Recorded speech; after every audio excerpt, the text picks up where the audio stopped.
የተወደዳችሁ በሰኒ ዘሚካኤል ዩቲዩብ ቻናል የሚተላለፉትን ኦርቶዶክሳዊ ትምህርቶችን የምትከታተሉ የእግዚአብሔር ቤተሰቦች በእግዚአብሔር ስም ሰላም እላችኋለሁ። ዛሬም እንግዲህ የምንመለከተው ምንድነው? ብዙ ጊዜ ሰዎች ምን ይላሉ? እግዚአብሔር ግን ጸሎቴን ይሰማል ወይ? ዝምታው ያስፈራኛል የሚል ጥያቄዎች ብዙ ጊዜ ይነሳሉ። እርግጥ ነው እግዚአብሔር ግን ጸሎቴን ይሰማል፣ ዝምታው ያስፈራኛል የሚለው ጥያቄ በእምነት ጉዞ ውስጥ የብዙዎቻችን ልብ የሚነካ ጥያቄ ነው። ስንጸልይ ስንለምን ነገር ግን ከእግዚአብሔር ዘንድ ምላሽ የሌለ ሲመስለን ያ ዝምታ ልባችንን በጥርጣሬ በፍርሃት ሊሞላ ይችላል። ይህ ስሜት የተለመደ ነው፣ ያው ሁላችን ላይ ሊከሰት የሚችል ነገር ነው። ነገር ግን በእምነት አይመጣም። እግዚአብሔር ጸሎትን አይሰማም የሚለው አስተሳሰብ ልክ በበረሃ ውስጥ ውሃ እንደሌለ ስናስብ የሚሰማን ጥም ያህል ነፍሳችንን ያደርቃታል ወይም ደግሞ ነፍሳችንን ያደክማታል። የእግዚአብሔር ዝምታ የፍቅር መልስ ወይስ መፈተኛ ነው የሚልም ጥያቄ ብዙዎቻችን እናነሳለን፣ እናስባለን። የእግዚአብሔር ዝምታ ብዙ ጊዜ ስለምንጠብቀው ምላሽ የተሳሳተ ግንዛቤ ስላለን ነው።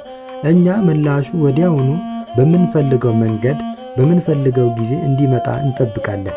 ነገር ግን የእግዚአብሔር ምላሽ ሁልጊዜ በቃላት አይመጣም። አንዳንድ ጊዜ በሁኔታዎች በሰዎች ወይም ደግሞ በውስጣዊ ሰላም ውስጥ ይገለጣል። አንዳንድ ጊዜ ደግሞ ዝምታው ራሱ መልስ ሊሆን ይችላል። ቅዱሳን አባቶች የእግዚአብሔር ዝምታ እንደ የትዕግስት ትምህርት ቤት ነው ብለው ያስተምራሉ። ልክ ወላጅ ልጁን ለማጠንከር ወዲያውኑ ሁሉንም ፍላጎቱን እንደማይፈጽም ሁሉ እግዚአብሔርም በእምነታችን እንድንጸና በትዕግስት መታመን እንድናሳደግ ይፈቅዳል። ዝም በፍጹም የማይሰማ ግድ የለሽ አምላክ ምልክት አይደለም።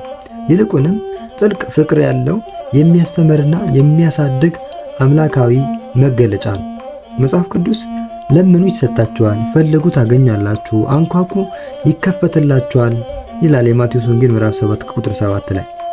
ይህ ቃል በእርግጥ ይሰራል። የእኛ ችግር የምንጠይቀው ነገር አለመድረሱ ሳይሆን የመድረሻ መንገዱ ወይም ደግሞ ጊዜውን መወሰን ስንፈልግ ነው። ልክ የቤተ ክርስቲያን ደውል ሲደወል ምዕመናን ሳይጠይቁ ለጸሎት እንደሚሰበሰቡ ሁሉ እግዚአብሔርም የልባችንን ጥሪ ይሰማል።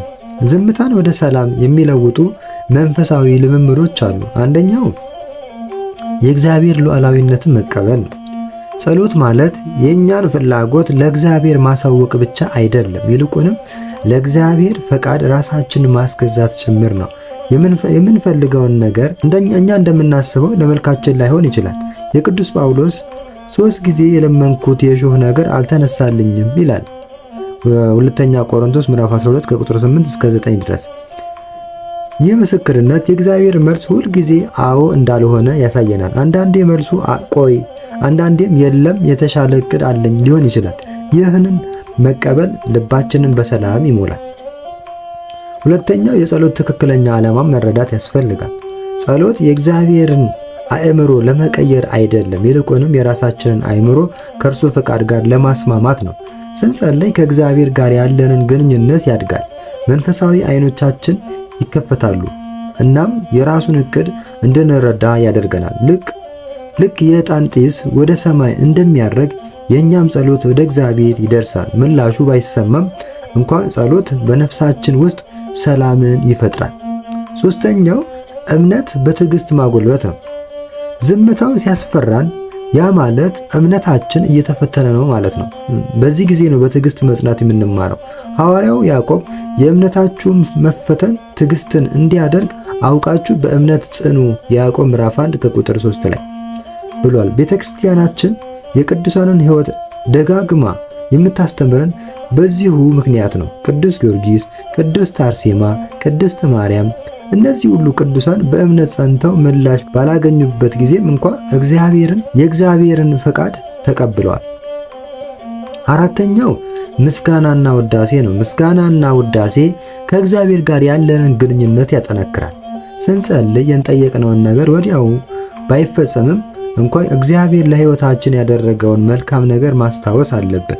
በችግር ውስጥ ሆነን እንኳን ምስጋና ከከንፈራችን የማይለይ ከሆነ ልባችን በሰላም ይሞላል። ልክ የቤተ ክርስቲያን መዝሙሮች ልባችንን እንደሚያረጋጉሉ ሁሉ የምስጋና ጸሎትም ነፍሳችንን ያረጋጋል።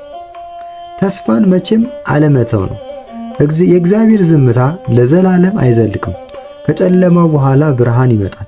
ከክረምትም በኋላ ጸደይ እንደሚመጣ ሁሉ የጸሎታችን መልስም በጊዜው ይመጣል። እግዚአብሔር ጸሎትን ከመስማት የራቀ አይደለም። እርሱ ሁሉን አዋቂ፣ ሁሉን ቻይና ፍቅር ነው። የልባችንን ትካዜ፣ የነፍሳችንን ጥያቄ ያውቃል።